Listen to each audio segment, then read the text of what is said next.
Capsule numéro 2, le mouvement de la marionnette de Carlos Péder, donc le fondateur du théâtre Péruchet, qui a dirigé le théâtre de 1929 à 1958 officiellement.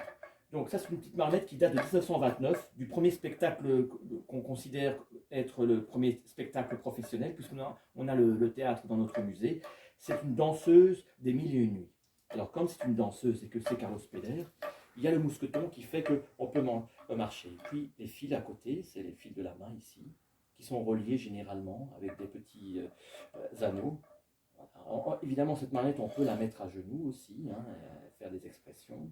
Elle peut danser, puisque c'est une danseuse. Et évidemment, marcher. Marcher, c'est l'essence même de la question du mouvement de la marionnette. Et attention, attention, elle va sauter. Hop, elle sait sauter. Hop, hop, hop. Et même, elle va pouvoir s'envoler. Hop. Mais à la différence de la capsule numéro 1 que nous venons ou que vous avez peut-être vu, que nous avons montré précédemment, eh bien, cette marionnette-ci est plutôt dans un mouvement vertical et non pas latéral comme la marionnette du Péruchet de Franz Jajno. Ici, l'appareil Carlos Péder est plutôt un mouvement, je dirais, voilà, qui monte ou qui descend, mais qui ne va pas sur les côtés. Donc, pour faire le mouvement, évidemment, il faut faire le mouvement tel qu'on le fait à travers les emmêlements, c'est possible. Ça, c'est la question aussi des marionnettes à fil, ne jamais s'emmêler quand on fait le mouvement. Mais ça, c'est aussi la question de comment mettre les fils. Cette marionnette-ci est considérée comme une pièce de musée. Hein. Elle bouge encore relativement bien. Je peux prendre une autre marionnette Spéder.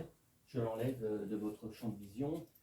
Et je vais trouver une autre marionnette Spéder qui va peut-être nous aider un peu plus à comprendre pourquoi c'est exactement vertical plutôt. L'imaginaire veut bien sûr que la marionnette, elle marche toujours comme ça, avec le balancier, les mains toujours ici en hauteur, voilà. Mais le mouvement est plutôt sur le côté. Je dirais un peu, voilà, il peut se mettre comme ça. Bon, il peut se mettre aussi à genoux. Hein. Je crois que je pourrais arriver à le mettre à genoux, s'il veut bien, oui, voilà. Voilà. Et c'est une marionnette quand même, je suis un marionnettiste. Voilà, donc après, elle bouge, elle danse. Ça, c'est le mouvement de la danse de Carlos Péder. Carlos Péder est aussi quelqu'un qui cherchait à travers un appareil à trouver les meilleurs moyens pour créer le mouvement. Je pense que le disciple, une fois de plus, a dépassé le maître, comme ça arrive souvent dans l'histoire. Son disciple Franz Jajno découvrira la latéralité.